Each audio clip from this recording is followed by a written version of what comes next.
Nous continuons le message sur la Pâque.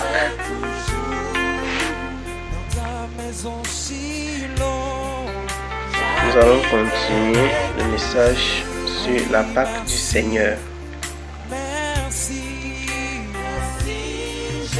Nous avons déjà eu combien? 3 séances. C'est 3 je crois. Nous avons parlé durant lesquels nous avons parlé de la Pâque et nous avons vu l'institution de la Pâque, comment le Seigneur l'a instituée. Nous avons vu les différentes conditions. Comment est-ce qu'il fallait se préparer pour participer à la Pâque, les conditions de purification du peuple.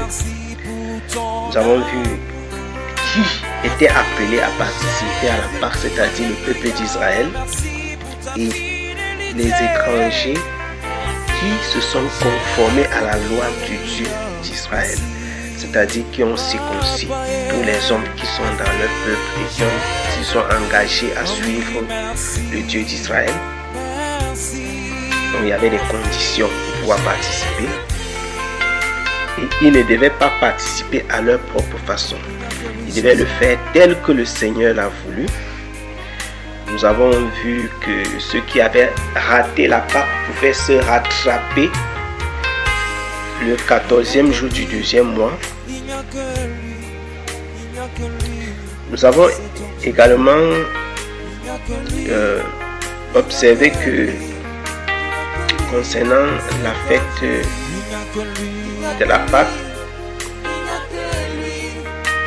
aujourd'hui, celle qui est sur le calendrier, nous avons étudié un peu la différence entre le calendrier juif ou alors le calendrier hébraïque et le calendrier grégorien que nous utilisons, que nous avons dans notre téléphone et tout cela, etc.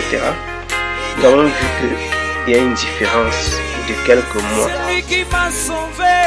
sur les deux calendriers et que de façon indicative, le début de l'année juive, c'est généralement autour de mars-avril. Et c'est pourquoi la fête de Pâques tombe souvent dans cette période. Même si la Pâque qui est fêtée dans le système religieux, Pâques avec S, n'est pas la Pâque selon le Seigneur, parce que Pâques en Christ, c'est Pâques sans S. Et ça se fête le 14e de Nissan, 14e jour du 1er mois. Voilà. Nous avons aussi vu que cette date change parce que le calendrier juif n'est pas stable comme le calendrier grégorien, avec un nombre de mois, nombre de jours par mois qui est fixe, etc. C'est très mobile, ça change parce que déjà l'année a 355 jours au lieu de 365, etc. Et donc au terme d'un certain nombre d'années, la modulation des mois, donc nous avons vu ces choses. Aujourd'hui, nous allons évoluer. C'est vrai qu'on avait commencé déjà dans le Nouveau Testament. Et je crois que nous avons lu dans le Nouveau Testament, c'était quoi? C'était Matthieu.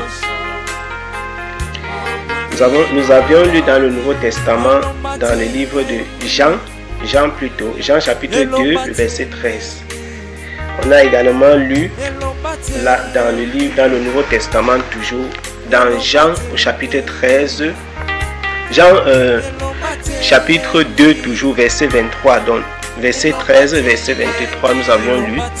On a lu également dans Jean chapitre 6, versets 3 et 4, pour comprendre que Jean faisait à chaque fois la précision, parlant de la Pâque des Juifs. Nous avons vu que Jean faisait la précision. Quand il parlait, il a fait la précision à 2 reprises dans le livre de Jean. Et nous disions que Jésus-Christ a participé, si on regarde dans les évangiles, il a participé à 2 reprises à la Pâque. qu'ils ont appelé la Pâque des Juifs. Et c'est à l'occasion de la troisième fête de Pâques que le Seigneur sera livré. Voilà. Et c'est la raison pour laquelle nous avons aussi examiné ça. C'est la raison pour laquelle on dit qu'il est mort à 33 ans. Parce que si on considère qu'il a commencé le ministère à l'âge de 30 ans. Voilà. Et qu'il a fêté 3 fêtes de Pâques, ça veut dire qu'il est mort aux environs de 33 ans. Donc voilà les choses que nous avons vues jusqu'ici. Nous allons continuer. Nous avions dit dès le départ que cet enseignement sur la Pâque, nous allons le clôturer en voyant le repas du Seigneur. Donc aujourd'hui nous évoluons. Nous allons évoluer dans l'enseignement pour voir d'autres aspects. Ouvrons donc nos Bibles. J'avais demandé qu'on puisse lire Matthieu chapitre 26, qui a été lu par certains, en tout cas, tout au moins. Moi, je n'entends pas. Moi, je n'entends pas. Je ne sais pas si je suis le seul à avoir ce problème. Tu n'écoutes pas? Ok, je crois que là, tu m'écoutes mieux. Tu m'écoutes mieux? En fait, je crois que le problème est chez Mémé, hein, pas chez toi. Ok, il faut peut-être sortir de l'appel et revenir. Ce que je lui ai dit, c'est à déconnecter. Ok. Donc, nous allons continuer en espérant qu'elle puisse se reconnecter facilement. Ça doit être We're sorry, but some participants may be experiencing temporary audio issues. Our teams are working to resolve this as quickly as possible. Effectivement, il y a un problème d'écoute. Il y a un problème d'écoute selon ce que l'application signale. Donc, il y a un problème d'écoute. Nous allons continuer. Je disais que nous lirons dans le livre de... Nous avions donné Matthieu chapitre 26 à lire. Donc, Matthieu chapitre 26. Et je disais que certains ont pu lire. Matthieu chapitre 26. Je vais lire pour nous. Parce que là, nous entrons dans la Pâque juive fêtée par le Seigneur. Et en même temps, nous allons étudier maintenant le repas du Seigneur à travers ces textes ici, en évoluant. Donc, gardez à l'esprit que dans les textes que nous allons lire actuellement, nous allons étudier à la fois la Pâque juive telle que le Seigneur l'a fêtée avec ses disciples. Et nous allons voir des aspects du repas du Seigneur là-dedans. Voilà. Nous allons voir les aspects du repas du Seigneur. Donc, ce que nous allons lire, Matthieu chapitre 26. Nous allons lire, pour ne pas tout lire, on va prendre à partir du verset 17,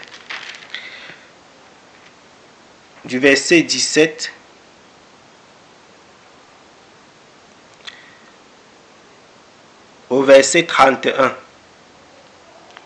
Matthieu chapitre 26, du verset 17 au verset 31.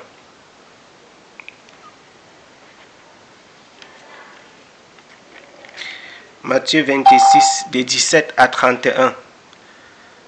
Je lis, ou alors quelqu'un peut lire,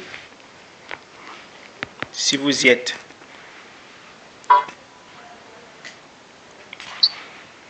Je suis frère.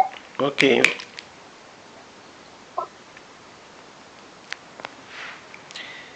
Ok, je lis. Oui, vas-y. Matthieu chapitre 26, à partir du verset 17, il est écrit. Le premier jour des pains sans levain, les disciples s'adressèrent à Jésus pour lui dire: Où veux-tu que nous te préparions le repas de la Pâque? Il répondit: Allez à la ville chez un tel et vous lui direz: Le maître dit: Mon temps est proche, je ferai chez toi la Pâque avec mes disciples. Les disciples firent ce que Jésus leur avait ordonné et ils préparèrent la Pâque. Le soir étant venu, il se mit à table avec les 12. Pendant qu'il mangeait, il dit, « Je vous le dis en vérité, l'un de vous me livrera. » Ils furent profondément attristés et chacun se mit à lui dire, « Est-ce moi, Seigneur ?» Il répondit, « Celui qui a mis avec moi la main dans le plat, c'est celui qui me livrera. » Le Fils de l'homme s'en va, selon ce qui est écrit de lui. Mais malheur à l'homme par qui le Fils de l'homme est livré. Mieux vaudrait pour cet homme qu'il ne soit pas né. Judas qui le livrait prit la parole et dit, « Est-ce moi, Rabbi ?» Jésus lui répondit, « Tu l'as dit. » Pendant qu'il mangeait, Jésus prit du pain, et après avoir rendu grâce, il le rompit et le donna aux disciples en disant, « Prenez, mangez, ceci est mon corps. » Il prit ensuite une coupe, et après avoir rendu grâce, il la leur donna en disant, « Buvez-en tous. » Amen. Non, on va continuer jusqu'au verset 31. Ok. Buvez-en tous, car ceci est mon sang, le sang de l'alliance qui est répandu pour plusieurs pour la rémission des péchés. Je vous le dis, je ne boirai plus désormais de ce fruit de la vigne jusqu'au jour où j'en boirai du nouveau avec vous dans le royaume de mon Père. Après avoir chanté les cantiques, ils se rendirent à la montagne des Oliviers. Alors Jésus leur dit, « Je serai pour vous tous cette nuit une occasion de chute, car il est écrit, je frapperai le berger et les brebis du troupeau seront dispersées. » Amen. Amen. Là, nous avons lu dans le livre de Matthieu au chapitre 26. On va lire encore, parce que nous allons beaucoup lire avant de commencer à parler. Nous allons lire, et pendant qu'on lit, dans tous les cas, on va revenir sur ces textes-là et vous comprendrez pourquoi. Luc chapitre... Nous allons lire Luc chapitre 22. Dans Luc chapitre 22, on va beaucoup lire. Luc chapitre 22, le verset 1 à 16. Si quelqu'un peut lire, Luc chapitre 22, verset 1 à 16. Luc 22, 1 à 16.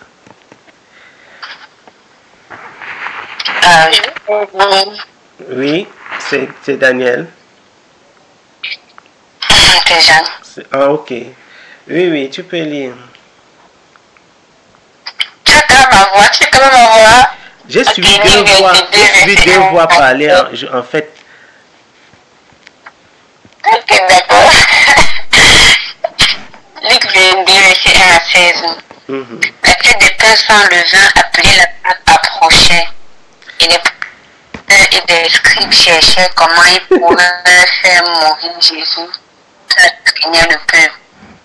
Or, Satan entrant dans Judas, surnommé Iscariote, qui était au nombre des 12. Et il s'en alla et parla avec les principaux sacrificateurs et les chefs des gardes sur la manière dont il le leur livrerait. Ils en eurent de la joie et il convint de lui donner de l'argent. Et il s'engagea. Et il cherchait une occasion propice de le leur livrer sans tumulte. Cependant, le jour des pains sans levain arriva, dans lequel il fallait immoler la Pâque. Et Jésus envoya Pierre et Jean en disant, « Allez nous préparer la Pâque afin que nous la mangions. » Il lui dit, « Où veux-tu que nous la préparions ?» Et il leur dit, lorsque vous entrez dans la ville, vous rencontrez un homme portant une cruche d'eau. Suivez-le dans la maison où il entrera et dites au maître de la maison, le maître dit, où est le lieu où je mangerai la Pâque avec mes disciples? Et il vous montrera une grande chambre haute, toute meublée, préparez-y la Pâque. Et donc, en étant allés, trouvaient tout comme il le leur avait dit, il préparait la Pâque. Et quand l'heure fut venue, il se mit à table et les 12 avec lui.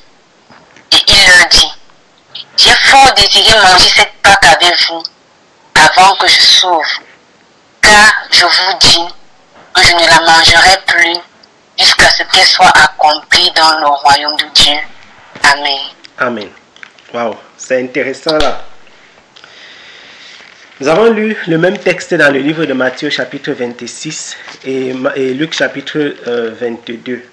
Et nous rentrons maintenant, là je vais lire pour nous dans Matthieu chapitre 26, juste quelques versets. Nous sommes dans la lecture. Matthieu 26, je vais lire pour nous les 2 premiers versets. Quand Jésus eut achevé tous ses discours, il dit à ses disciples, vous savez que dans 2 jours la Pâque se fera. Soulignez dans 2 jours. Vous savez que dans 2 jours la Pâque se fera. Et que le Fils de l'homme sera livré pour être crucifié. Voilà. Vous savez que dans 2 jours, la Pâque se fera et que le Fils de l'homme sera livré pour être crucifié. En fait, il se pose une question sur le jour où Jésus, je vais dire, la détermination du jour où Jésus-Christ a été crucifié. Et nous allons devoir élucider la question. Nous devons trouver bibliquement parlant, selon les Écritures, quel est le jour où Jésus a été crucifié. Jésus dit, vous savez que dans 2 jours la Pâque se fera et que le Fils de l'homme sera crucifié. Donc, Jésus-Christ a été crucifié le jour de la Pâque, c'est-à-dire le 14 de Nissan. Maintenant, nous devons comprendre dans les Écritures qu'est-ce qui se passe. Pourquoi il y a un tas, je crois que ensemble vous constatez avec moi qu'il y en a l'impression que c'est un brouhaha. Si quelqu'un peut ouvrir son micro, vous avez l'impression que vous n'avez pas bien compris. Je crois bien, à moins que vous ayez lu autrement. Vous avez l'impression que ça s'embrouille, ça se mélange, c'est bizarre. Ici, on dit dans 2 jours. Jésus dit que dans 2 jours, donc au début du chapitre 26, la Pâque n'est pas encore là. Par la suite, on dit que le premier jour des fêtes sans levain. Vous avez effectivement l'impression que nous sommes déjà, la Pâque est déjà passée dans ce livre de Matthieu chapitre 26. J'espère que vous êtes avec moi. Nous avons vu que la Pâque se passait avant les fêtes sans levain, avant la fête des pains sans levain. Nous avons vu que la Pâque passait avant la fête des pains sans levain. Et ici, on dit le premier jour de la fête des pains sans levain. Ça donne effectivement l'impression que la Pâque est déjà passée. Pourtant, Jésus a dit plus haut, vous savez que dans 2 jours, la Pâque se fera et le Fils de l'homme sera livré pour être crucifié. J'espère que vous êtes vraiment avec moi. Et que vous suivez de quoi est-ce que je suis en train de parler quand je dis que c'est étrange, c'est bizarre. Parce que, effectivement, quelque chose est caché dans le fait que ce soit dans le livre de Matthieu, Marc et Luc, ils ont décrit ça de cette façon-ci. C'est Jean qui a donné la bonne description. J'avais demandé que si vous avez du temps, que vous puissiez lire également dans le livre de Jean. Je crois que j'avais parlé de 12 à 13. Quelque chose comme ça. Jean avait donné la bonne description des choses. Donc, ici, effectivement, il se pose la question de savoir Jésus-Christ a été crucifié quand? Selon la religion, les religions, on dit que on commémore, on célèbre ou alors on commémore la mort de Jésus-Christ le vendredi, qu'on appelle vendredi saint, et sa résurrection le dimanche. Il faut que quelqu'un ouvre le micro pour pouvoir me répondre parce que vraiment je ne connais pas parler comme ça là. Mon micro est frère. Jésus-Christ a dit qu'il devait faire combien de jours dans la mort? On va lire. 3 jours. 3 jours. Donc, ce n'est pas un homme, ce n'est pas quelqu'un qui a dit que Jésus-Christ devait faire 3 jours dans la mort. C'est Jésus lui-même qui a dit. De vendredi à dimanche, est-ce que c'est 3 jours?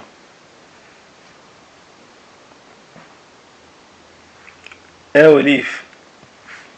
Non, frère, c'est 2 jours et demi. De vendredi à dimanche, c'est 2 jours et demi. Ça veut dire qu'il y a un problème. Il y a quelque chose qui ne va pas. Nous allons lire ce que Jésus-Christ lui-même a dit. Jésus-Christ a dit de sa propre bouche. Nous lisons. Nous allons lire dans quoi? Dans le livre de... C'est incroyable. Dans le livre de Matthieu.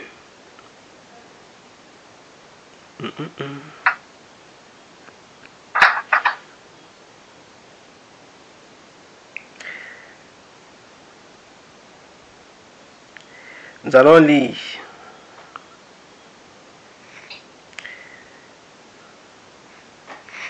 dans le livre de Matthieu. Matthieu chapitre 22. Tu peux nous lire... non, pas Matthieu chapitre 22. Matthieu chapitre 20.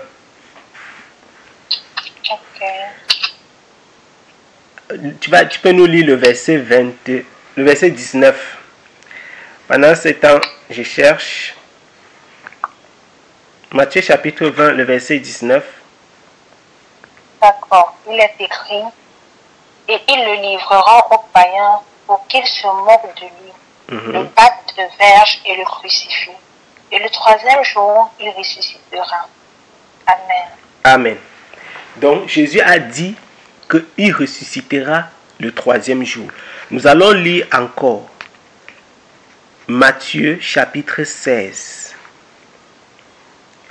Matthieu chapitre 16. Matthieu chapitre 16.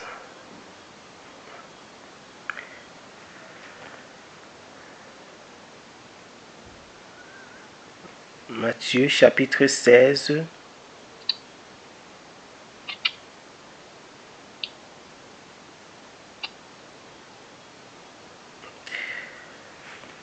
On lit à partir, nous allons lire le verset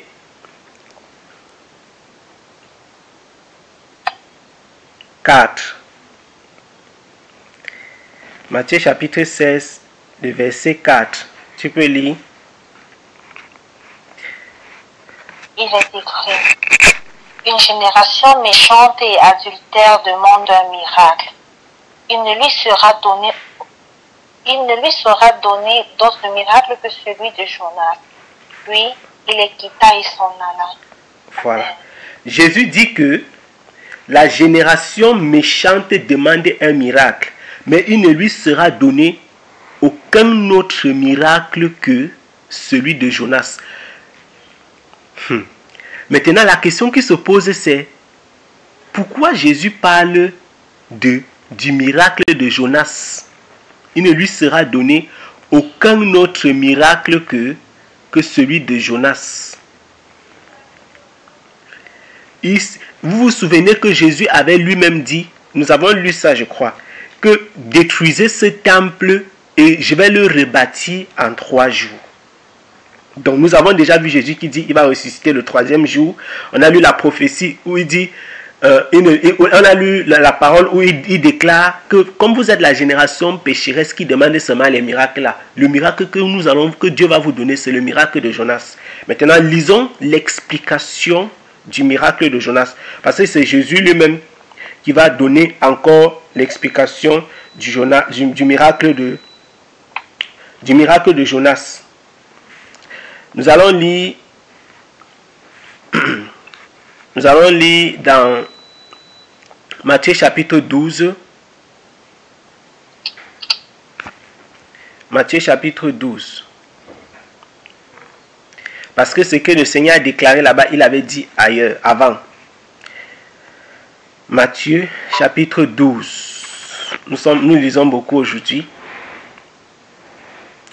Matthieu chapitre 12, tu peux lire le verset 39 au verset 40.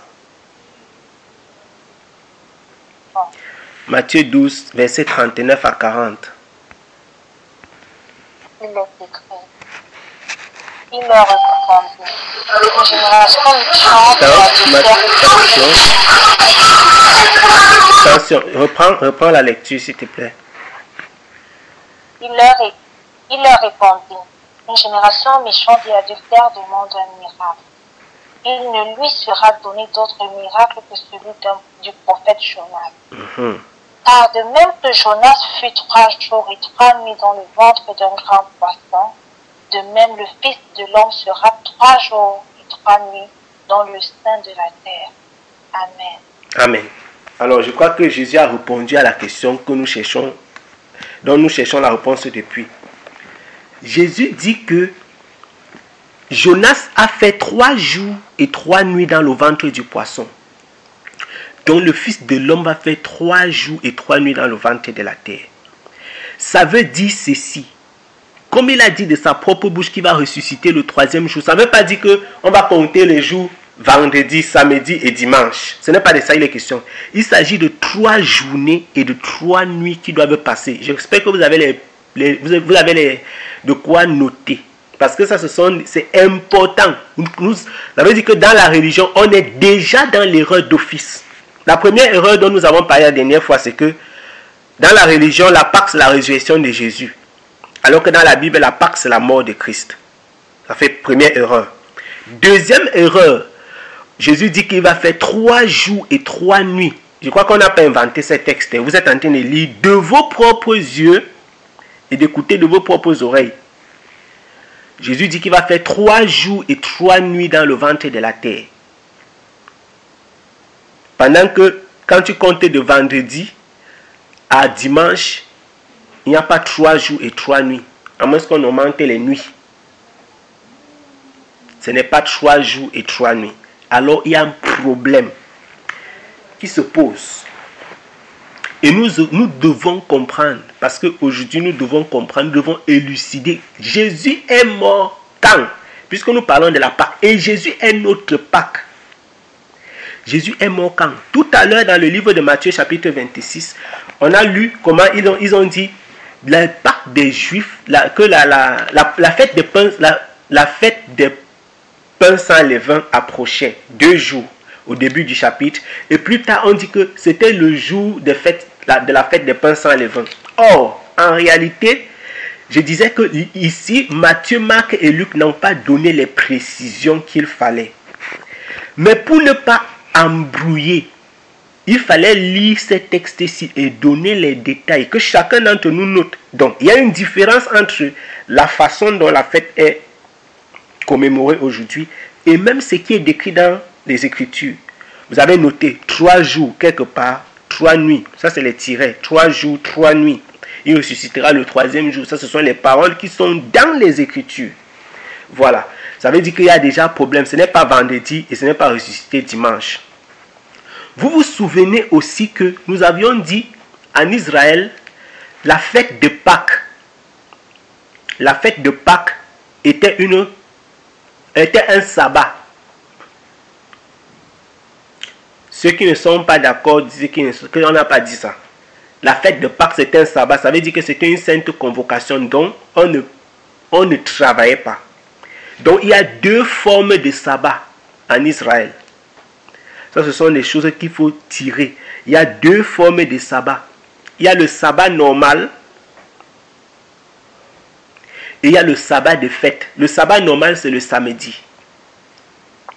Le sabbat des fêtes, ça peut être un jour de Pâques, ça peut être le premier jour de la fête des pains sans levain. Si vous ne comprenez pas, dites que je ne comprends pas pourquoi tu dis ça. J'ai dit qu'il y a deux types de sabbats. Le sabbat des fêtes, c'est un peu comme si on disait qu'il y a deux types de jours de repos. Le dimanche qui est un jour de repos normal, ça c'est dans le monde. Dans le monde, le dimanche c'est un jour de repos normal. Mais en dehors des jours de repos normal, il y a maintenant les fériés. Voilà, je crois que là vous comprenez mieux. Le férié, c'est un jour de repos décrété parce qu'il y a une fête nationale du Cameroun, fête nationale de la Chine, fête nationale de la France, de l'Italie, du Congo, de la Belgique, etc. Souvent, ce sont des jours de fête qui sont fériés. Donc, le samedi, qui est le sabbat des Juifs, c'est un jour libre, un jour où on ne travaille pas, ou un jour où on ne se déplace pas pour une certaine distance. Donc, c'était un sabbat le samedi, sabbat normal. Il y a maintenant un deuxième type de sabbat, c'est le sabbat de fête, qui est donc un jour où on ne travaille pas non plus. Donc la fête de Pâques, c'était le sabbat. Le premier jour des pains sans levain, c'était aussi un sabbat. Le dernier jour des pains sans levain, c'était un sabbat. Et les autres fêtes aussi. Voilà. Ceci dit... Oui. Oui, oui. Je croyais avoir compris dans les Écritures que c'était toutes, et la fête de Pâques, la fête de Pâques, oui, et la fête des levains qui étaient considérées comme sabbat, donc 15 jours. Non. La fête de Pâques, c'est un jour. La fête de pain sans levain, c'est 7 jours. Mais dans la fête... Oui. Voilà. Dans la fête de pain sans levain, c'est le premier et le dernier jour qui sont les saintes convocations. Les jours du milieu ne sont pas les saintes convocations. Donc, dans la fête des pains sans levain, c'est le premier et le dernier jour qui sont les saintes convocations. C'est-à-dire les sabbats, les jours de repos. Voilà. Si nous pouvons avancer, si nous sommes ensemble. Si vraiment, j'avais demandé que vous preniez des notes parce que ces détails-ci, si vous n'avez pas de notes, ce sera difficile justement de remonter. Si après, plus tard, vous vous asseyez, vous allez dire que, attends, on parlait même de quoi est-ce qu'il est question. Voilà. Donc, pour avancer,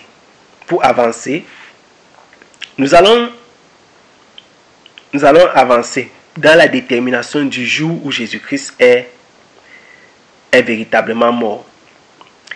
J'ai dit tout à l'heure que Matthieu chapitre 26 ne donnait pas la chose clairement.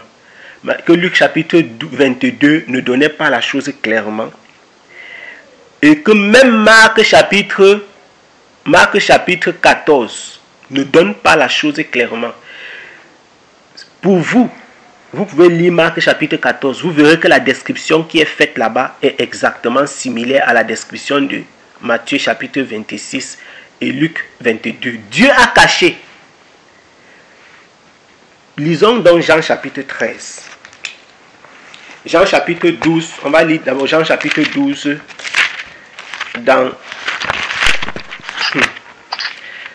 on va lire d'abord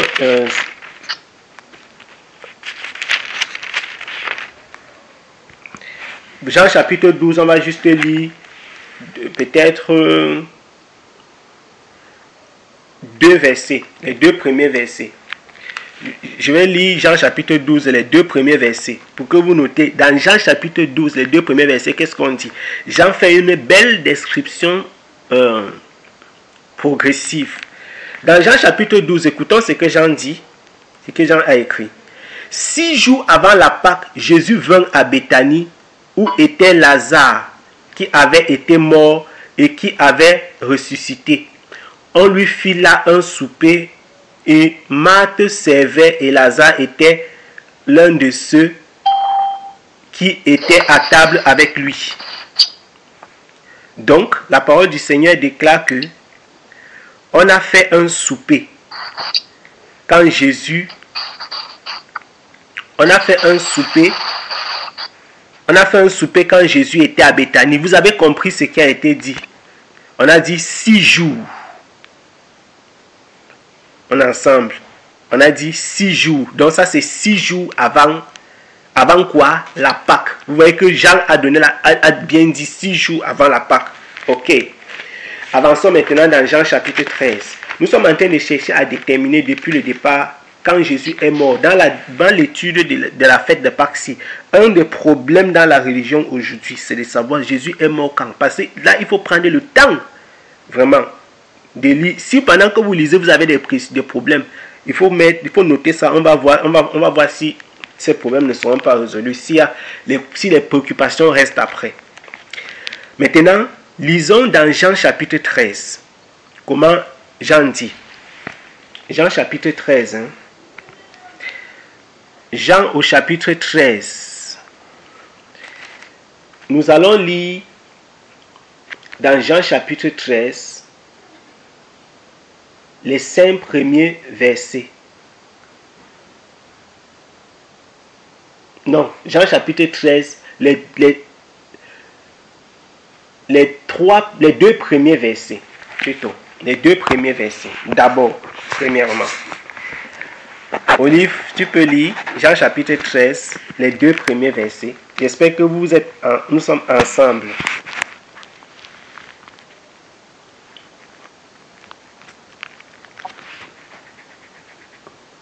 Alors, il est écrit. Avant la fête de Pâques, Jésus, sachant que son heure était venue de passer de ce monde au Père, et ayant aimé les siens qui étaient dans le monde, mit le comble à son amour pour eux. Pendant le souper, lorsque le diable avait déjà... Oui, vas-y. Oui, verset 2. Pendant le souper, lorsque le diable avait déjà inspiré au cœur de Judas Iscariote, fils de Simon, le dessein de le livrer. Oui, lis le verset 3. Jésus savait que le Père avait remis toutes choses entre ses mains, qu'il était venu de Dieu et qu'il s'en allait à Dieu. Voilà. Amen. Jean dit que avant la fête de Pâques, donc le repas que Jésus-Christ a organisé avec ses disciples n'a pas eu lieu le jour de Pâques, mais avant la fête de Pâques. J'espère que nous sommes ensemble. Jean, c'est un témoin oculaire de l'histoire. Et il a donné une précision que nous n'avons pas eue dans Matthieu, Marc et Luc. Jean dit que ce repas-ci a lieu avant la fête de Pâques. J'ai dit que si quelqu'un a une question, que la question soit posée. Ceci dit. Oui? Alors, je peux poser la question. Alors, ça veut dire que le souper dont il parle, c'est ça le repas du Seigneur? C'est ça le repas du Seigneur, effectivement. Et nous allons voir les détails du repas du Seigneur plus tard. Actuellement, nous cherchons à comprendre l'ordre chronologique des événements. Qu'est-ce qui s'est passé aujourd'hui? Nous voulons comprendre l'ordre chronologique des événements. Qu'est-ce qui s'est passé?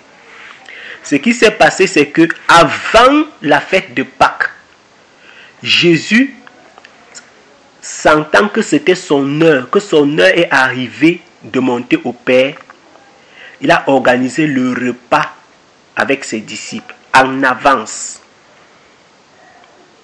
Jésus a organisé le repas du Seigneur avec ses disciples en avance, avant la fête de Pâques. Jésus a organisé, je redis, le repas du Seigneur avec ses disciples avant la fête de Pâques. Parce que le jour de la Pâque, comme nous avons lu tout à l'heure, je ne suis pas en train de dire des choses que nous n'avons pas lues. Comme nous avons lu tout à l'heure, Jésus a dit que la Pâque arrivait et qu'il allait être crucifié. Parce que Jésus a été crucifié comme l'agneau pascal. Effectivement, il a été crucifié le jour de Pâques. Mais pas le soir à la tombée de la nuit. Et nous allons lire. Ce que je suis en train de dire là, nous allons lire. D'ailleurs, avançons. Avançons. J'ai une question. Encore, oui. Alors. Oui. Vas-y, la question. Alors, ici, dans le premier verset du chapitre 13 de Jean, il dit avant la fête de Pâques, et il continue dans le verset 2 en disant pendant le souper. Et par rapport à ce qu'on a lu dans dans le chapitre 12, où on parle toujours du souper, est-ce qu'il s'agit du même souper? C'est-à-dire Non, non. Qui a eu lieu 6 jours avant. Non, non. Ah, ok. Dans Jean chapitre 12, Jésus est parti rendre visite à Béthanie, à une famille, la famille de Marthe, Marie et Lazare. C'était les frères. Il est parti rendre visite là-bas. Et on dit que là-bas, on dit bien, on écrit au verset 2, si tu lis bien, on dit qu'on lui fit là un souper. Donc, ce n'est pas le repas du Seigneur. C'est comme on parlait de la cena en Italie. Tu dis pas rendre visite, on te fait la cena là-bas. Voilà.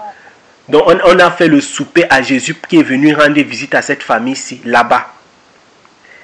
Or, ici, dans Jean chapitre 13, on dit qu'avant la Pâque, Jésus a eu un souper avec ses disciples. Ici, c'est le souper préparé par les disciples.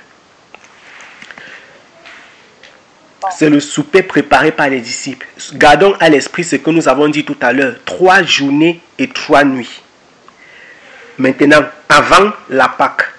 Et on dit, il est mort le jour de la Pâque. Voilà. Maintenant, nous allons lire le texte où on parle de la résurrection. Pour prendre on appelle ça quoi? Les marques dans l'espace. Nous allons lire le texte où on parle de la résurrection. Comme ça, nous allons prendre nos marques dans l'espace. Matthieu chapitre 22.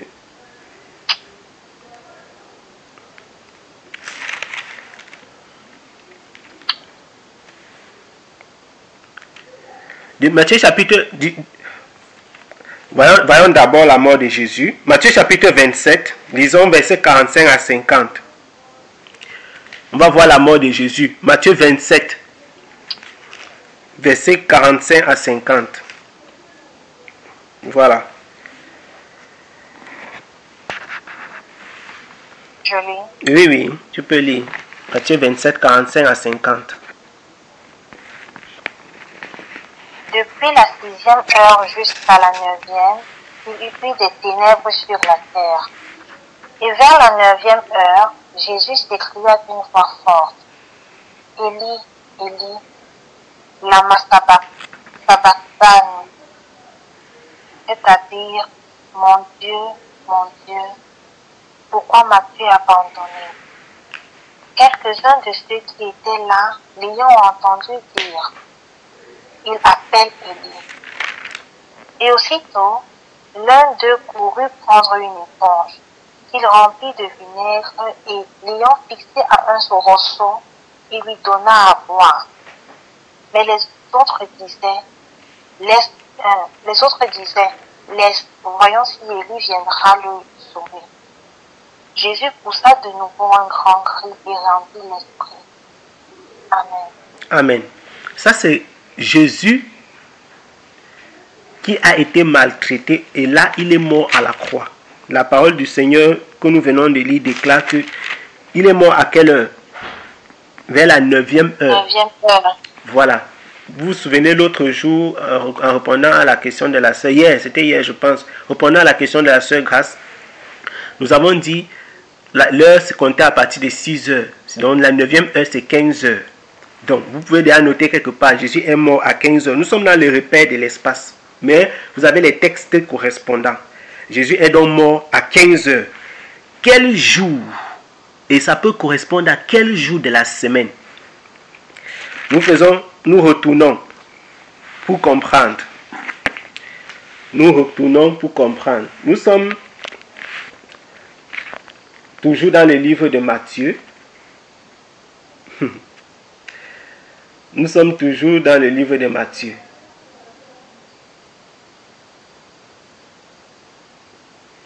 Matthieu chapitre 27, toujours.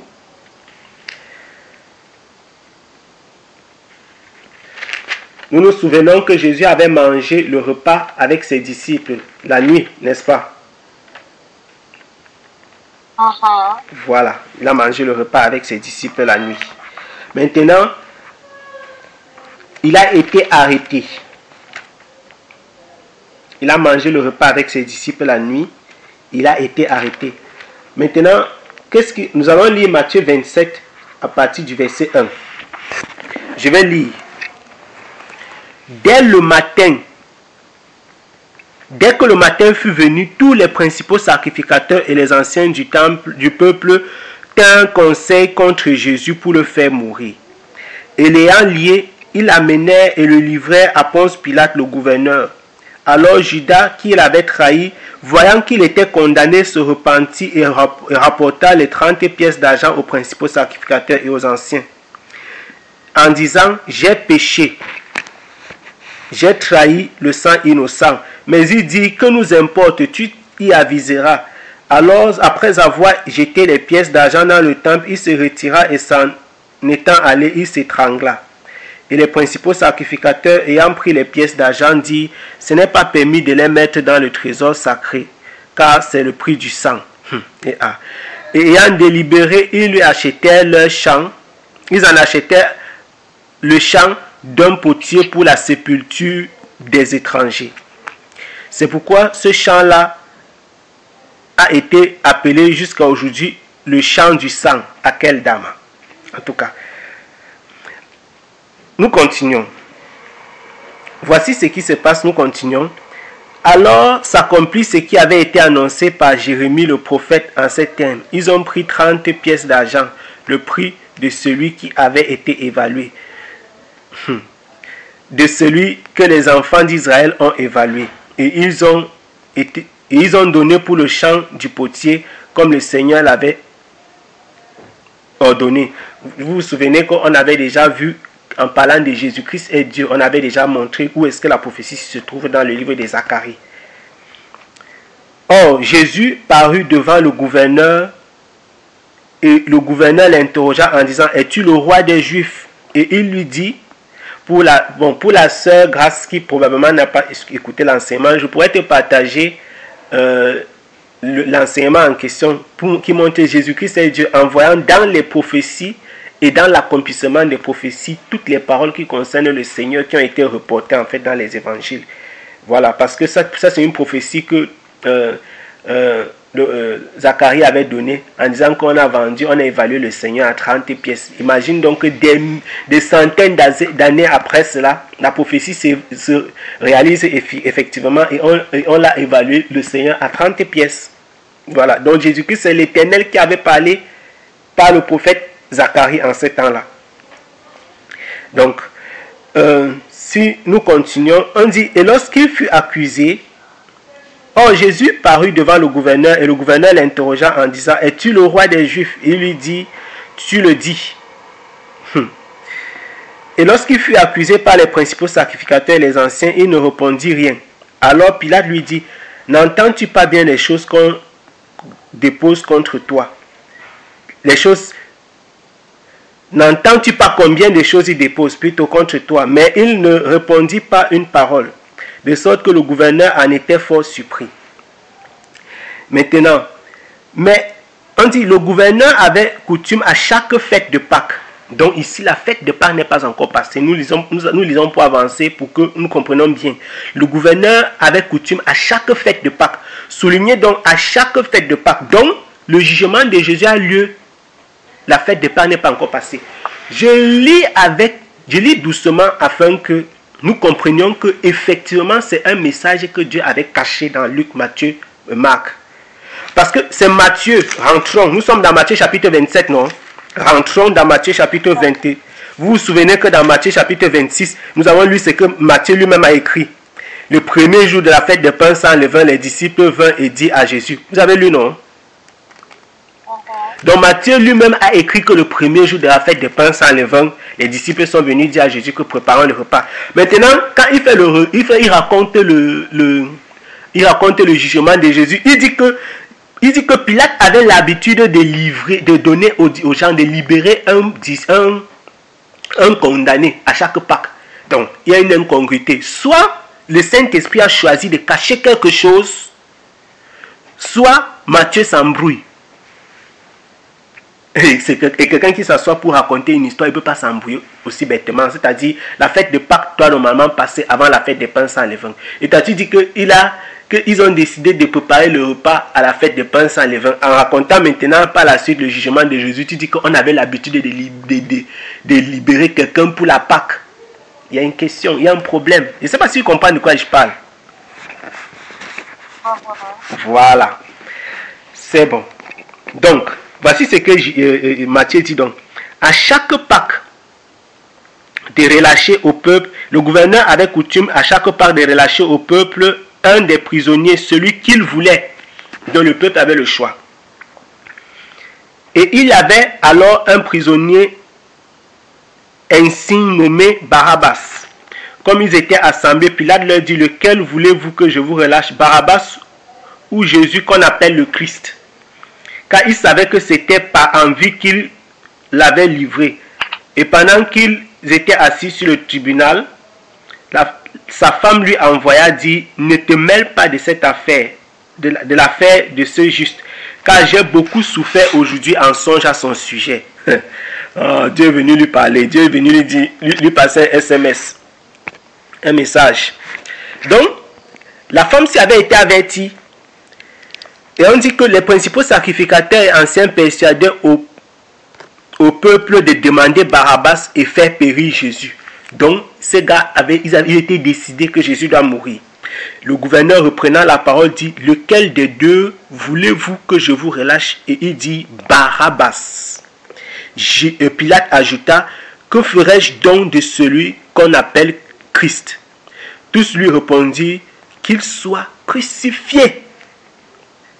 Et le gouverneur leur dit, mais quel mal a-t-il fait? Alors ils crièrent plus fort, qu'il soit crucifié. Pilate, voyant qu'il ne gagnait rien, mais que le tumulte augmentait, prit de l'eau et se lava les mains, n'est-ce pas, devant le peuple, en disant, je suis innocent du sang de ce juste. Voilà quelqu'un qui a le pouvoir de rendre justice et il veut laver ses mains. Un blagueur. Je suis innocent du sang de ce juste. C'est à vous d'y penser. C'est ce que beaucoup de chrétiens font. Quand ils voient le mal et l'injustice, ils lavent les mains, ils disent que je ne suis pas moi là.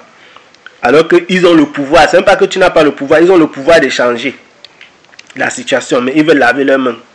Et tout le peuple répondit, que son sang retombe sur nous et sur nos enfants. Voici une malédiction terrible qu'ils ont portée ce jour. Que son sang retombe sur nous et sur nos enfants. Alors il leur relâcha Barabbas et après l'avoir fouetté, et après avoir fait fouetter Jésus, il leur livra pour être crucifié. Donc, la fête de Pâques n'est pas encore arrivée et on a livré Jésus pour être crucifié. Avançons. Les soldats du gouverneur amenèrent Jésus au prétoire et ils s'assemblaient autour de lui, toute la cohorte. Et l'ayant dépouillé, il le revêtit d'un manteau d'écarlate. Puis l'ayant fait une couronne d'épines, il la lui mis sur la tête avec un roseau dans la main. Et s'agenouillant devant lui, il se moquait de lui en lui disant, je te salue, roi des Juifs. Et crachant contre lui, il prenait le roseau et lui en frappait la tête. Après s'être ainsi moqué de lui, il lui ôtait le manteau et lui mit des vêtements, ses habits, et il l'amenait pour le crucifier. Donc, on l'a amené pour le crucifier après cette matinée-ci. Pardon, nous continuons. Et comme il sortait, il trouvait un homme de Cyrène nommé Simon, qu'il contraignit de porter la croix de Jésus. La croix entre en jeu là. Et étant arrivé au lieu Golgotha, qui signifie lieu du crâne, il lui présentait à boire du vinaigre mêlé avec du fiel. Mais quand il eut goûté, il n'en voulut pas.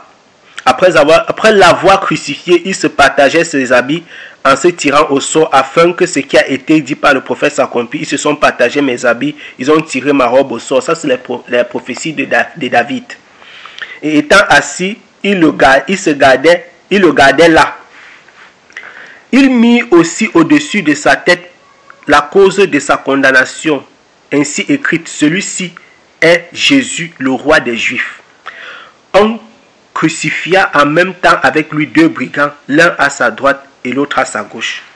Et ceux qui passaient là lui disaient des outrages, branlant la tête, en disant, toi qui détruis le temple et qui rebâtis en 3 jours, sauve-toi toi-même si tu es le Fils de Dieu. Descends de la croix. De même, les principaux sacrificateurs avec les scribes et les anciens disaient en se moquant, il a sauvé les autres et il ne peut se sauver lui-même.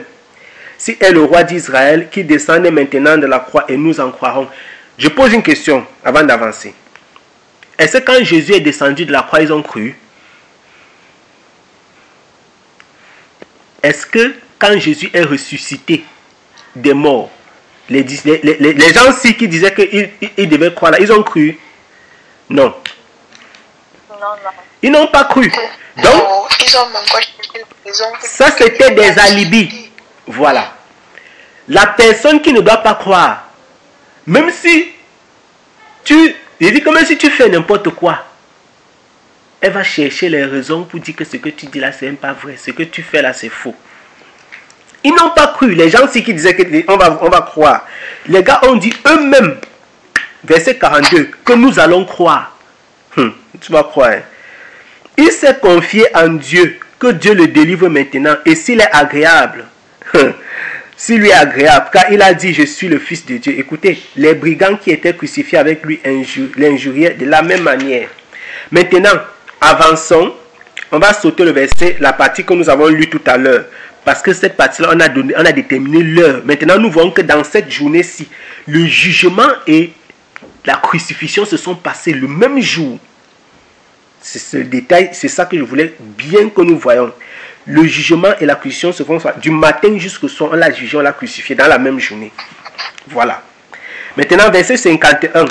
En même temps, le voile du temple, ce que nous avons vu hier, se déchira. Ici, c'est le voile de séparation entre le lieu saint et le lieu très saint. Il s'est déchiré en deux, depuis le haut jusqu'en bas. La terre trembla. Nous sommes au verset 51. Les rochers se fendirent.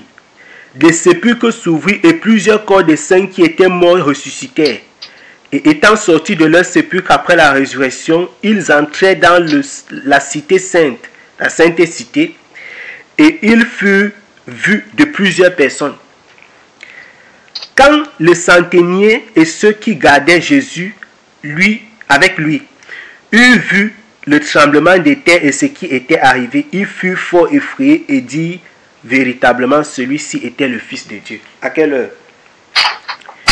Il y avait aussi là plusieurs femmes qui regardaient de loin. Le micro.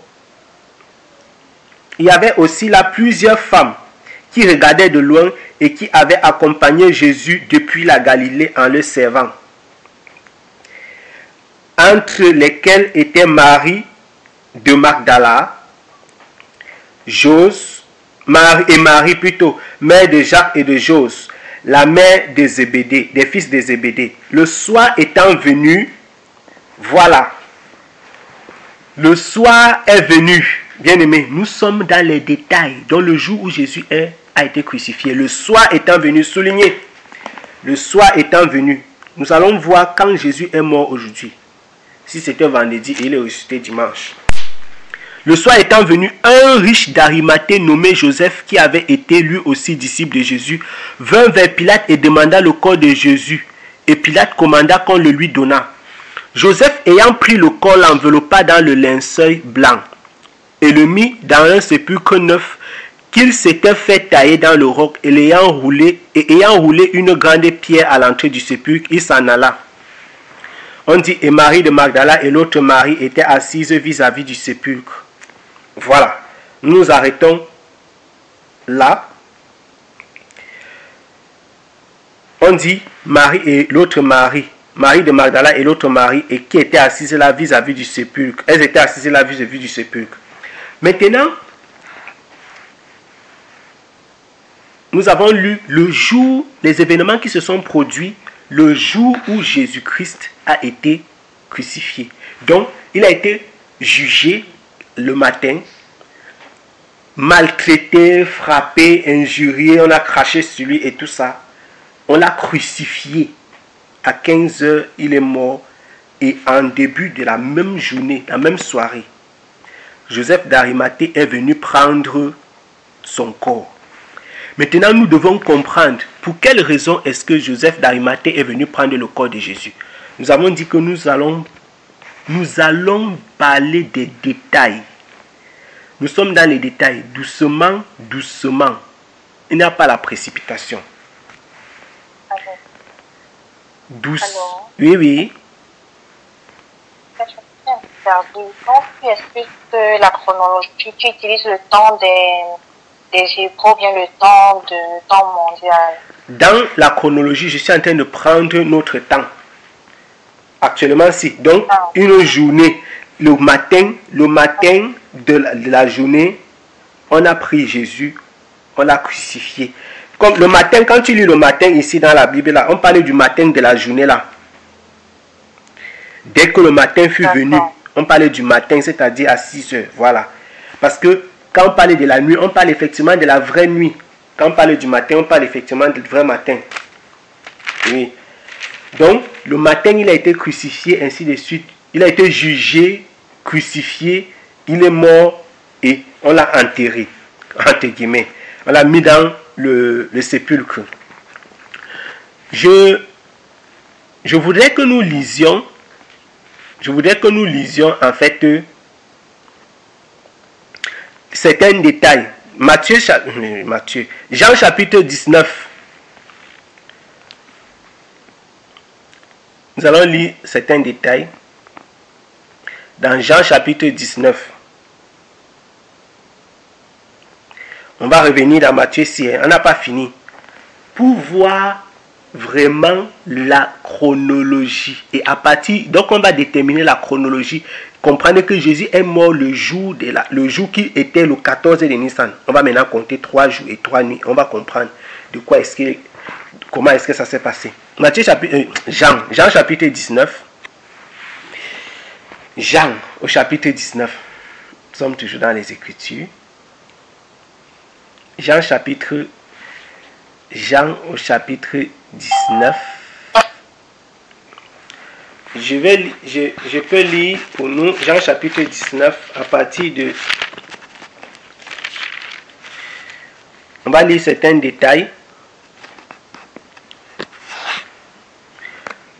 On dit dans Jean chapitre 19, voici ce que Jean, je vous ai dit que Jean donnait un peu des détails qui sont intéressants. Nous allons lire à partir du verset...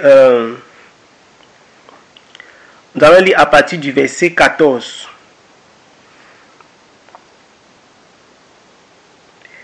Du verset 14, oui.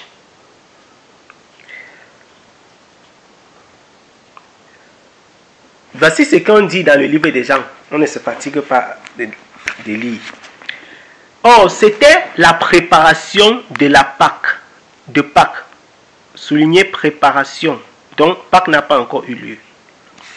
Vous voyez, vous avez vu le détail, non? C'était la préparation de Pâques.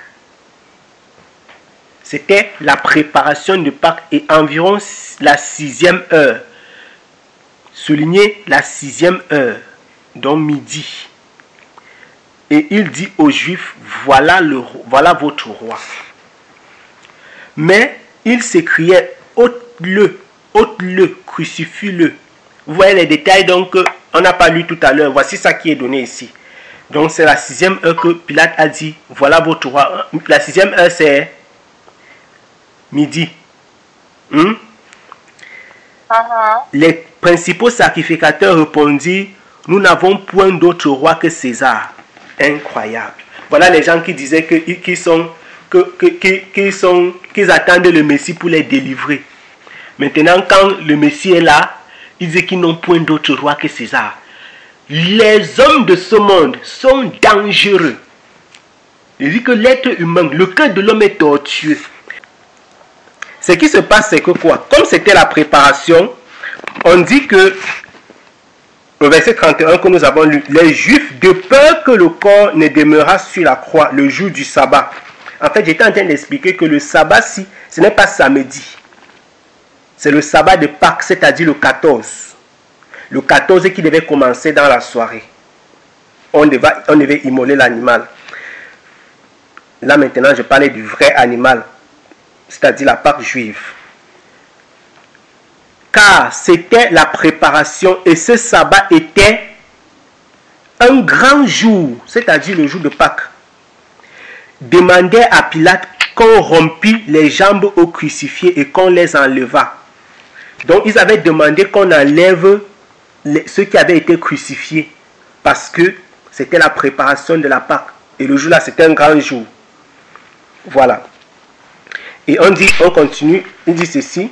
Les Juifs vinrent donc et rompirent les jambes au premier, puis à l'autre qui était crucifié avec lui. Donc on a rompu les jambes aux deux autres, mais pas à lui. Mais lorsqu'il vint à Jésus, voyant qu'il était déjà mort, parce que lui il était déjà mort, il ne lui rompit point les jambes. Toutefois, des soldats, un des soldats lui perça le côté avec une lance, et aussi il en sortit du sang et de l'eau. Maintenant, on dit, celui qui l'a vu en a rendu témoignage. C'est son témoignage, et son témoignage est véritable, c'est Jean qui parle. Et il sait qu'il dit vrai, afin que vous croyiez. Or, cela arriva afin que l'écriture s'accomplisse, ces os ne seront pas rompus. Prophétie toujours. Et ailleurs, l'écriture dit encore, ils verront celui qu'ils ont percé. Zacharie. Ici, plus haut là, c'était David. Après cela, Joseph d'Arimathée, qui était disciple de Jésus, mais en secret, par crainte des Juifs, demanda à Pilate de pouvoir ôter le corps de Jésus. Et Pilate le lui remit. Il vint donc et ôta le corps de Jésus. Nicodème, qui au commencement était allé de nuit vers Jésus, vint aussi apportant environ 100 livres d'un mélange de myrrhe et d'aloès. Il prit donc le corps de Jésus, l'enveloppait de bandes et d'aromates, comme les Juifs ont coutume de l'ensevelir. Or, il y avait un jardin dans le lieu où il avait été crucifié, et dans le jardin, un sépulcre neuf où personne encore n'avait été mis. Il mit donc Jésus à cause de la préparation des Juifs et parce que le sépulcre était proche. Donc voilà la raison. Il a donc été crucifié dans la journée du 13 de Nissan à 15 heures. Il est mort. Il a été crucifié et à 15 heures, il est mort. On a mis son corps dans le sépulcre parce que directement après, il fallait immoler l'agneau de la Pâque juive de 14 heures du soir. Et après ça, il y a un sabbat. Ça veut dire que quoi? Commençons donc à compter. Le 13 soir, le 13 en journée, Jésus est mort. Lisons maintenant ce qu'on dit de la résurrection. Lisons ce qu'on dit de la résurrection. La résurrection de Christ. Nous allons lire dans quoi? Matthieu chapitre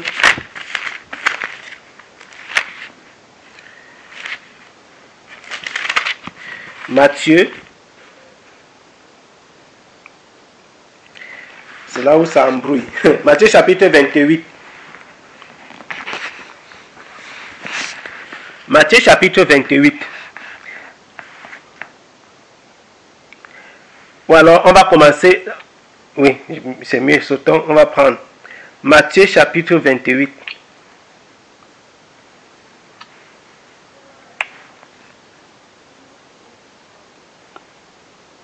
Ça c'est la résurrection. Matthieu 28. Je vais lire pour nous.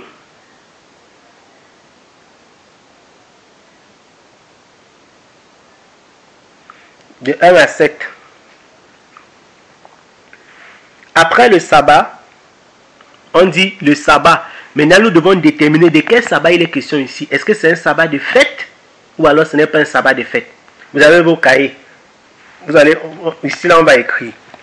Après le sabbat, à l'aube du premier jour de la semaine. Le premier jour de la semaine, c'est quand? Dimanche. Dimanche. Ok. Donc, le premier jour de la semaine commençait. Le sabbat était passé. Ça veut dire que le sabbat, si comme on dit, c'est un sabbat normal, non? C'est le samedi. Nous sommes ensemble? Ok. Donc, après le sabbat, à l'aube du premier jour de la semaine, c'est-à-dire le premier jour de la semaine qui est un dimanche, Marie de Magdala et l'autre Marie vinrent pour voir le sépulcre et voici, il y avait eu un grand tremblement de terre, car un ange du Seigneur descendu du ciel était venu, avait roulé la pierre en dehors de l'entrée du sépulcre et s'était assis dessus. Son visage était comme un éclair et son vêtement blanc comme la neige. Et dans leur frayeur, les gardes avaient tremblé et étaient devenus comme morts. Or l'ange, prenant la parole, dit aux femmes, pour vous, ne craignez point, car je sais que vous cherchez Jésus le crucifié. Il n'est pas ici, car il est ressuscité comme il avait dit. Venez, voyez le lieu où le Seigneur était couché, et partez promptement et dites à ses disciples qu'il est ressuscité des morts. Et voici, il vous devance en Galilée, là vous le verrez. Je vous l'ai dit. Donc, on s'est rendu compte que Jésus-Christ était ressuscité le dimanche. Je n'ai pas dit que Jésus est ressuscité dimanche. On s'est rendu compte que Jésus était ressuscité le dimanche. Qui a vu Jésus ressuscité dimanche? Maintenant, comptons. Vous avez le cahier, vous avez écrit, vous avez noté le 13. Si vous prenez le 13 de Nissan, vous mettez la journée du 13. Vous prenez si vous prenez un cahier, vous mettez la journée du 13. Vous mettez le 13, vous mettez le 14, vous mettez le 15, vous mettez le 16 et vous mettez le 17. Maintenant, comptons que à partir du 13, le 13 où il est mort, on a une nuit,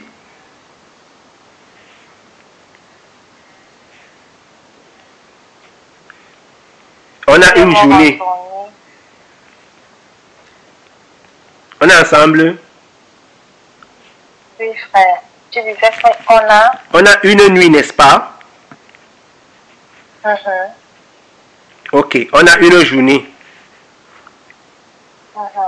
On a une nuit encore. Et on a une journée. Ça veut dire qu'il est crucifié. On a la nuit du 13, n'est-ce pas? Qui est la première nuit. On a la nuit du 14 qui est la deuxième nuit. Attends, papy. Oui. Attends, il est crucifié le soir, il meurt le soir du 13. On avait dit la journée du 13. Il meurt la journée du 13. Le soir qui vient directement après, c'est le soir du 14. Ce n'est pas le soir du 13. Non. Nous sommes en train de compter les nuits et les jours. Jésus a dit qu'il a fait 3 nuits et 3 journées. Je suis en train de compter dans notre temps. Je suis en train de compter dans notre calendrier, pas dans le calendrier des Juifs. Je suis... S'il te plaît, comptons avec le calendrier des Juifs. Ok. Comptons avec le calendrier des Juifs. Alors, nous avons la nuit du 13. La nuit du 14. La nuit du 14 et la matinée du 14. D'abord. La nuit du 15 et la matinée du 15. Et puis la nuit du 16 et la matinée du 16. Amen. Exactement. Si c'est comme ça que vous comprenez, c'est que c'est bon. On a donc la nuit du 14 et la matinée du 14. La nuit du 15 et la matinée du 15. La nuit du 16 et la matinée du 16. Donc on s'est rendu compte que Jésus était ressuscité le 17.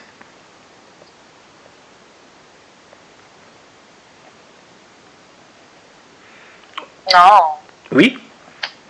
On s'est rendu compte, j'ai bien dit, qu'il est ressuscité le 17. Ok, oui. Exactement.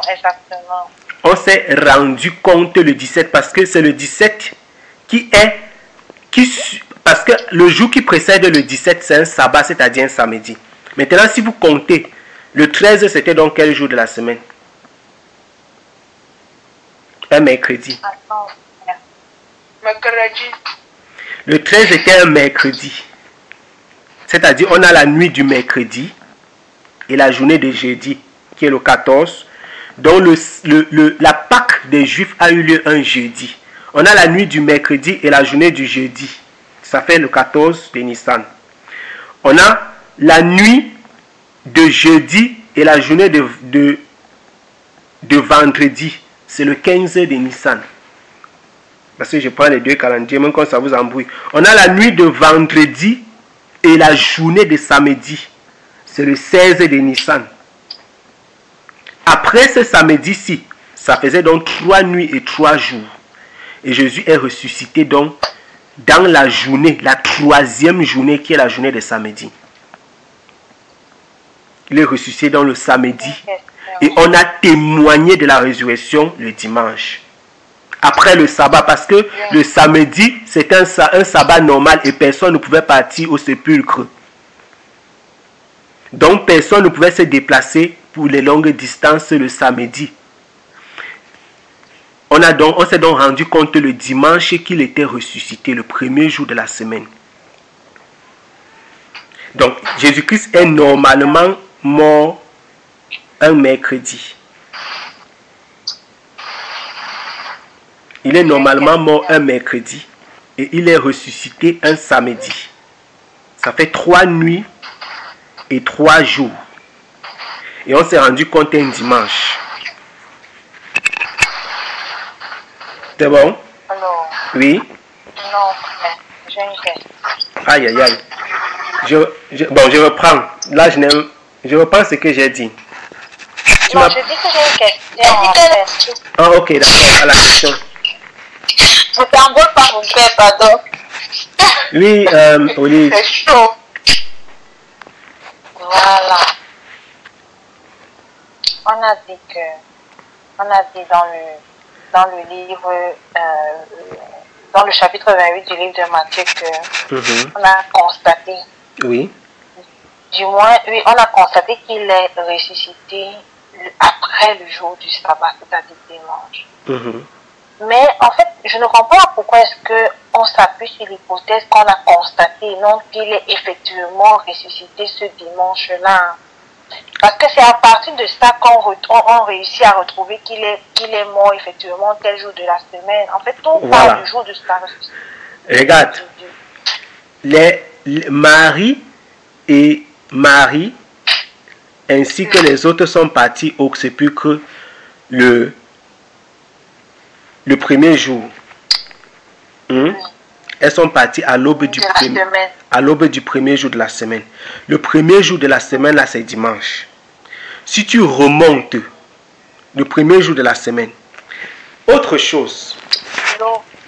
Frère, s'il te plaît, allons par l'aube. Oui. L'aube veut dire le matin, c'est-à-dire en début de journée. Voici, je en début du jour. Ou bien en début du jour chez les Juifs, c'est-à-dire après le sabbat. Ça, c'est le soir de samedi.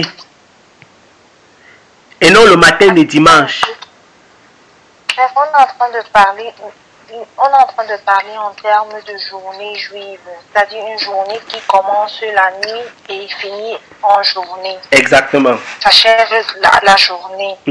Et ici, justement, quand il parle de l'aube du premier jour, ça veut dire, parce que dans notre monde, c'est-à-dire considérons notre heure, l'aube c'est le matin à 5 heures. Oh, chez eux c'est le samedi, le soir, après le sabbat. Comment ça se fait? Olive. Bon, Olive. Regarde.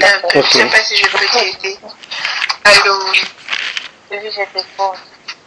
Regarde, nous ici, notre journée commence, je vais dire quoi? Comme on considère l'aube ici chez nous à 5 heures. Parce que c'est là que la journée entre guillemets commence. Non, l'aube depuis minuit chez nous. Oui, bon, l'aube, chez eux, l'aube en fait, c'est 18h là. Parce que c'est là que le jour, bon, si on veut considérer comme ça, tu vas prendre peut-être minuit en fait. Donc, entre 18h et 19h là, le début de la journée de la nouvelle journée. Or, chez nous, on est encore samedi. Tu comprends ce que je dis? La journée de samedi se finit à 17h. Enfin, je vais dire quoi? La journée de samedi là est finie à 18h. Oui. Et donc, genre, entre 18h et 19h, les femmes sont allées au sépulcre.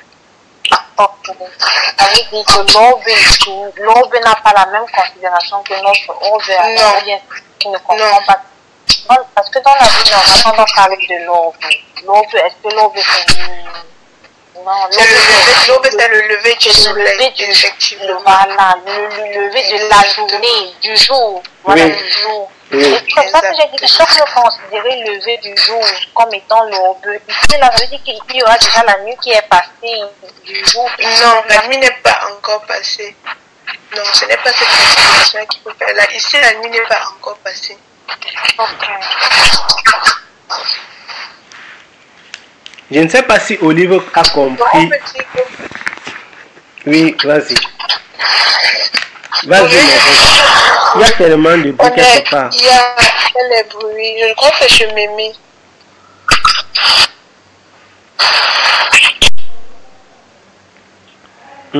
Vas-y.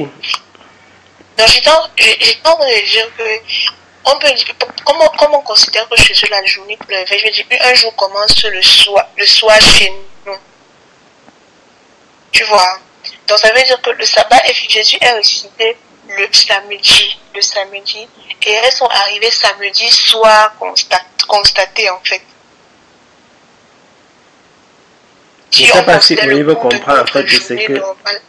Notre journée normale à nous. Donc, Olive, nous allons lire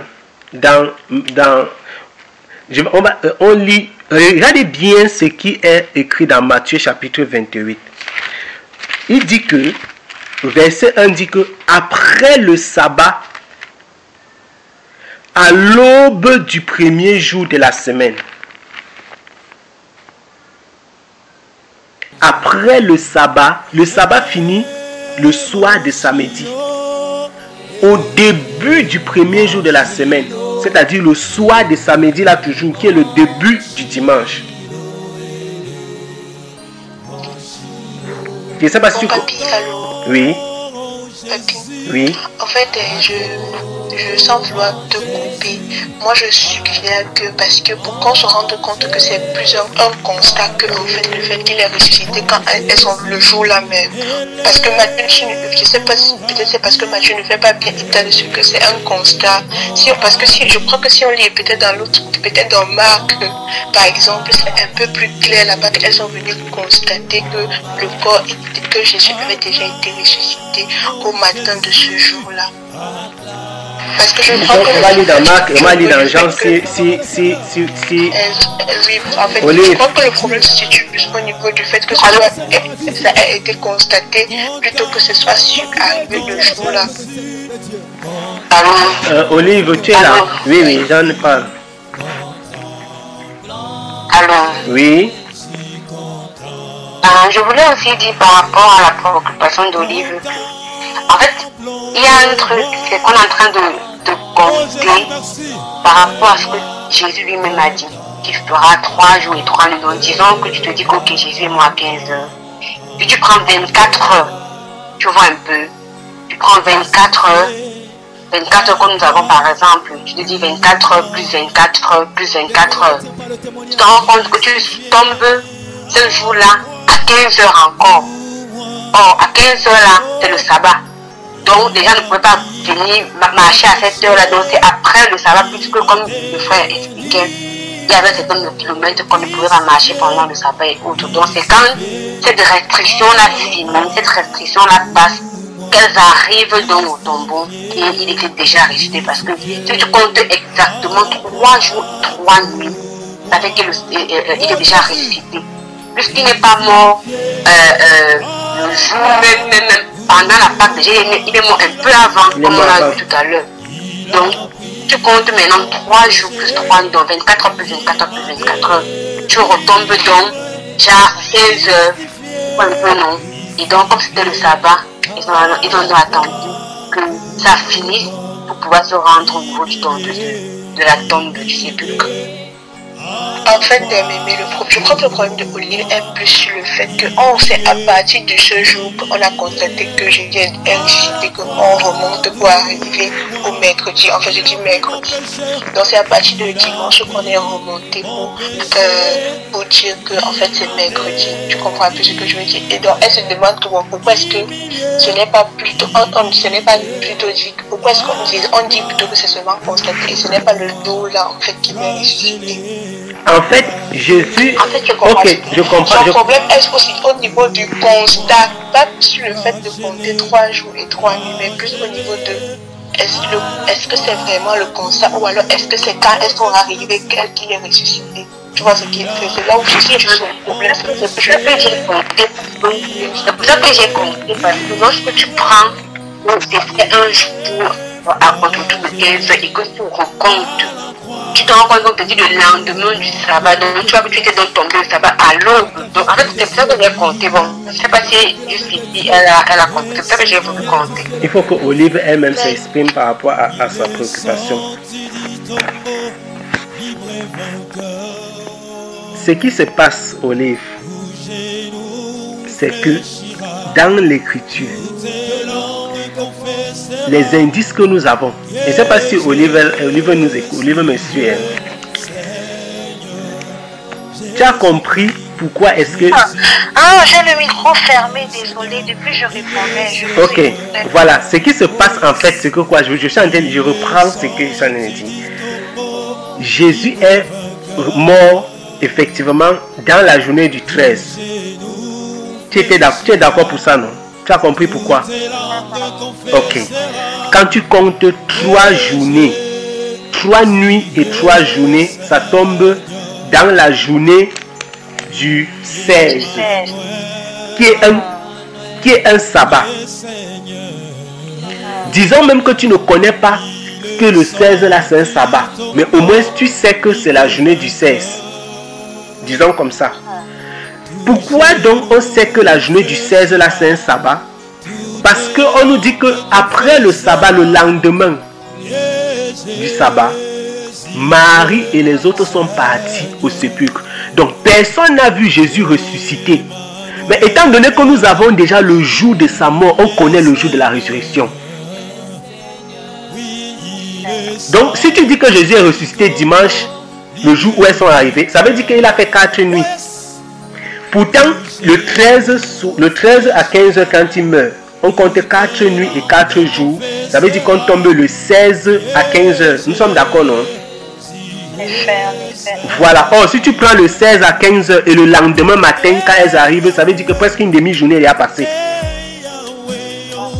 Voilà. Donc, elles sont venues donc constater la résurrection, pas qu'elles ont assisté à la résurrection.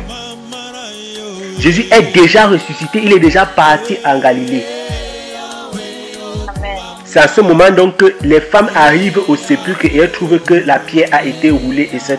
etc. Donc tous les événements, elles arrivent seulement pour constater. On dit dans Matthieu dit au chapitre 28 que après le sabbat, Marc chapitre 16 dit encore après le sabbat. Donc le sabbat est passé. Ces femmes-ci sont parties maintenant le lendemain pour partir regarder, pour partir vérifier si le corps était là. Parce qu'on devait embaumer, comme on fait le traitement du corps chez eux. Et c'est à ce moment qu'elles se sont rendues compte que non, le corps du Seigneur n'est pas là. Or, nous avons la certitude que le corps du Seigneur, que Jésus-Christ est ressuscité, ce sabbat qui précède là, puisque la seule chose qui empêchait ces femmes-ci d'aller là-bas, c'était le sabbat. Donc, quand le sabbat est passé, dès que le jour s'est levé, elles sont parties.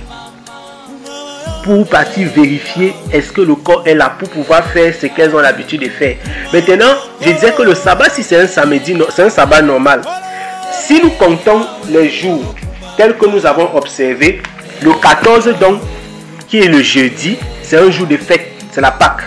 Le 15 c'est un jour de fête, qui est le vendredi, c'est le premier jour de fête des pains sans levain. Le 16 c'est un jour de fête, parce que c'est le sabbat normal. Nous sommes ensemble. Donc il y a eu 3 jours de fête d'affilée. Les 2 premiers jours, le 14 et le 15, c'est la fête de Pâques et la fête des pains sans levain. Voilà, donc sainte convocation. Et le jour qui suivait les 2 premiers jours, c'était encore un autre jour où il y a une sainte convocation, c'est-à-dire un sabbat. Donc on a eu 3 sabbats d'affilée. Les femmes, s'ils ne pouvaient pas partir au sépulcre pendant les 3 sabbats-ci, de jeudi jusqu'à samedi, elles ne pouvaient pas bouger. Le seul jour où elles pouvaient bouger, c'était le dimanche. Donc on n'a pas eu le temps de rendre des témoignages. Personne n'a pu voir ce qui s'est passé. En fait. Et la Bible dit que quand l'ange a roulé la pierre, les gens s'étaient figés comme morts. Donc eux-mêmes ils n'ont pas su ce qui s'est passé. Toujours est-il, on sait clairement que le dimanche matin, on a constaté que Jésus était ressuscité.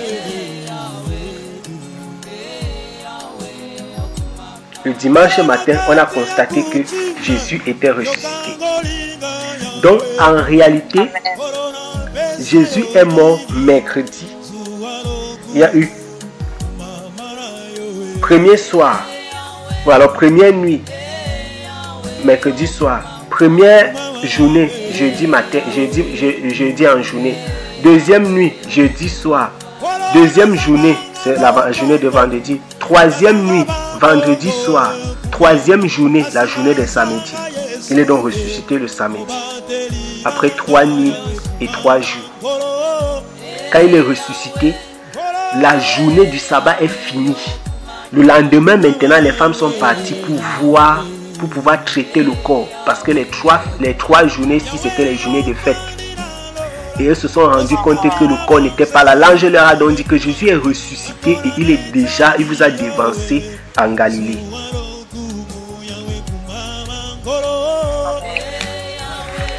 Voilà. Maintenant, on va résoudre une dernière question. On va résoudre une dernière préoccupation. Concernant Maintenant, on va résoudre une dernière préoccupation. Concernant... ne dites pas que j'ai trop traîné parce que là, c'est une préoccupation. Parce que la prochaine fois, on va seulement voir le repas du Seigneur. Je ne sais pas si c'est demain ou un autre jour. Je voudrais qu'on résolve la dernière préoccupation aussi pour voir à quel point le système est carrément faux. Quand est-ce que la fête que les gens appellent la fête des rameaux, on fait ça, ou de nos jours, on fait la fête des rameaux quand? Une semaine avant la Pâque. Une semaine avant la Pâque du monde. Voilà. La fête des rameaux, la fête qu'on appelle la fête des rameaux, dans le monde, on fait ça une semaine avant la Pâque. Et nous allons voir dans les Écritures qu'elle n'a pas eu lieu une semaine avant la Pâque. Il me dit que Jésus n'est pas entré à Jérusalem une semaine avant la Pâque. Donc, la question que je posais, c'est que pourquoi tout c'est faux? Parce que ça ne vient pas de Dieu. C'est terrible. C'est terrible. C'est pourquoi j'ai dit que Jean nous a donné des détails merveilleux et précieux. Et je vous invite à lire cette histoire dans le livre de Jean. Calmement et posément, vous comprendrez tout ce qu'il y a à comprendre. C'est-à-dire, si vous êtes embrouillé par Matthieu, Marc et Luc, c'est parce que le Saint-Esprit a caché quelque chose. Mais le livre de Jean vient pour exactement montrer de façon explicite. Lisons dans le livre de Jean.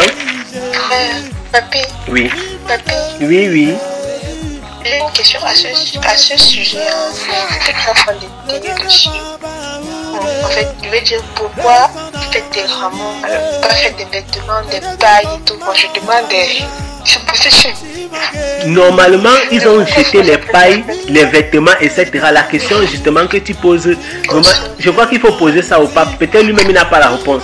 Pourquoi la fête des rameaux et non la fête des vêtements et des pailles et des quoi? Parce que eux n'avaient pas jeté les rameaux seulement.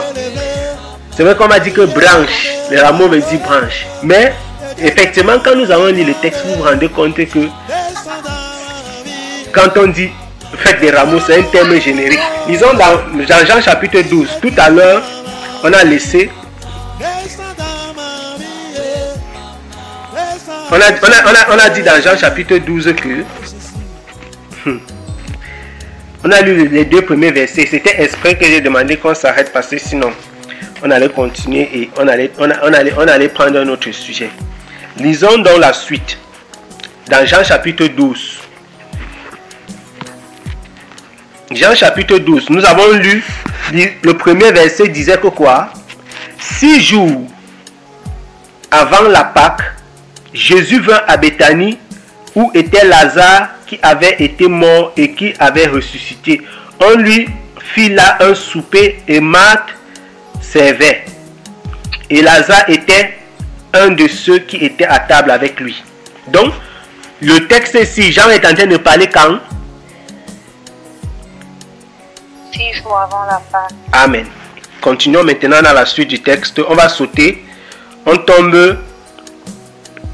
Nous allons sauter maintenant et on va aller directement à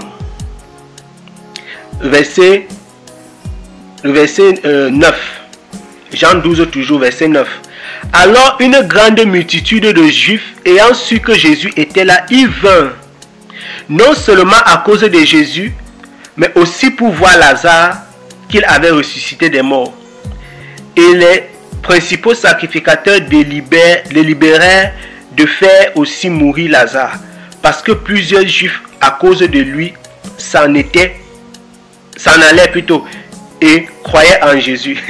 Donc les Juifs à cause de lui ils quittaient le judaïsme et ils partaient maintenant pour croire en Jésus. Donc c'était le combat le combat des religions, comme les dénominations font souvent. Que oh, ne suivez pas tel pasteur, il va prendre mes disciples. Plusieurs Juifs s'en allaient et croyaient en Jésus. Le lendemain, une grande troupe était venue pour la fête. Apprenant que Jésus venait à Jérusalem, prit des rameaux de palmiers et sortit au devant de lui en criant « Hosanna, béni soit le roi d'Israël qui vient au nom du Seigneur. » Ici nous sommes quand? Combien de jours? On a parlé du lendemain. 5 jours. 5 jours la Pâque. Seigneur, on est dans le mensonge dehors. Et Jésus ayant trouvé un anon, il monta dessus, selon qu'il est écrit: ne crains point, fille de Sion, voici ton roi vient monter sur le poulain d'une ânesse. Ses disciples ne comprirent pas cela d'abord. Mais quand Jésus fut glorifié, alors il se souvint que ces choses avaient été écrites de lui et qu'elles lui étaient arrivées. Et la troupe qui était avec lui, quand il avait appelé Lazare du sépulcre et qu'il avait ressuscité des morts, lui rendait témoignage. Et c'est aussi parce que le peuple avait appris qu'il avait fait ce miracle qu'il était allé devant lui. Alors, Jésus, ce qu'on appelle couramment l'entrée triomphale. On a tellement entendu ça. L'entrée triomphale de Jésus à Jérusalem. La question c'est: pourquoi il y a autant de mensonges? La fête des rameaux a lieu, entre guillemets, ce qu'on appelle la fête des rameaux a lieu donc 5 jours avant la Pâque. Si on devait fêter, je ne sais même pas pourquoi on appelle ça fête des rameaux, vraiment je comprends. Ça dit, il y a tellement de choses étranges. On dit 5 jours avant la Pâque. La Pâque qu'ils disent, c'est d'abord faux, parce que Pâque, c'est la mort de Jésus. Donc, c'est vraiment bizarre. On célèbre la fête des rameaux dimanche. On dit, on commémore la mort de Jésus vendredi. Ça fait effectivement 5 jours. Mais on dit que dimanche qui suit, c'est la Pâque. Le vendredi là, c'est donc quoi? On me dit que vendredi saint. Le mensonge et le mensonge, c'est vraiment du désordre. C'est vraiment du désordre tout fait. c'est du désordre. Il y a même un désordre, vraiment. C'est du désordre tout fait. Et les 3 jours et les 3 nuits, personne ne prête attention.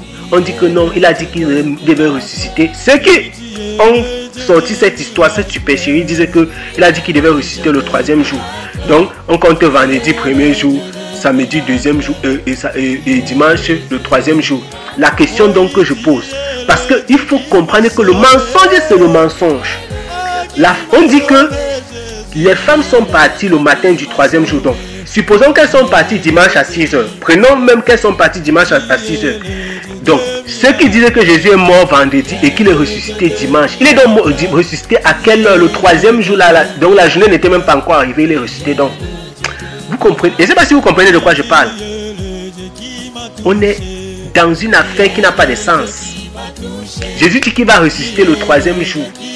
Et on nous dit en même temps que le dimanche matin, les femmes là sont parties au sépulcre et elles n'ont pas trouvé le corps. Ça veut dire qu'ils ne doivent pas ressusciter le 3e jour. Si Jésus est ressuscité dimanche et que le matin de dimanche en arrivant, il est déjà ressuscité, donc il n'a pas ressuscité le 3e jour. Vous comprenez un peu? Il n'a pas atteint le 3e jour. Pour quelqu'un qui est mort vendredi soir, samedi, et que le dimanche matin, on arrive, il est déjà ressuscité. Donc, il n'a pas atteint le 3e jour. Non, on a des problèmes dans le mensonge. Il y a tellement de mensonges dans les religions. Tellement. Mais, et maintenant, ça donne l'impression que non. Dieu se contredit. Dieu est, je ne sais pas. On a besoin de retourner vraiment simple, dans la simplicité des Écritures. Vraiment. Donc, je crois que là, nous avons élucidé cette question. La fête qu'on appelle la fête des rameaux, comme m'avait posé la question de savoir est-ce que ça a lieu.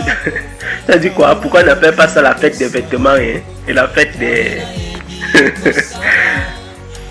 On devait appeler ça justement la fête des branches et la fête des vêtements. Mais on appelle la fête des rameaux. Cette fête a eu lieu 5 jours avant la Pâque des Juifs, c'est-à-dire 4 jours avant la mort de Jésus. C'est de ça dont il est question. Parce que Jésus est mort le 13. Et la fête, le 13 de Nissan. Et Jésus lui-même a célébré sa propre Pâque la nuit qui précédait. La soirée qui précédait. C'est-à-dire la soirée du 12. Et on va voir qu'après ça, il est parti prier à la montagne. Et c'est après là au jardin que tout s'est passé. Et les événements se sont enchaînés toute la nuit. Jugement le matin. Jugement. Ainsi de suite. On l'a crucifié dans la journée du 13. Voilà l'enchaînement des événements. Donc Jésus a mangé la Pâque. Pas le jour de Pâques. Mais bien avant. 2 jours avant. Dans la soirée du 12. Tu dis?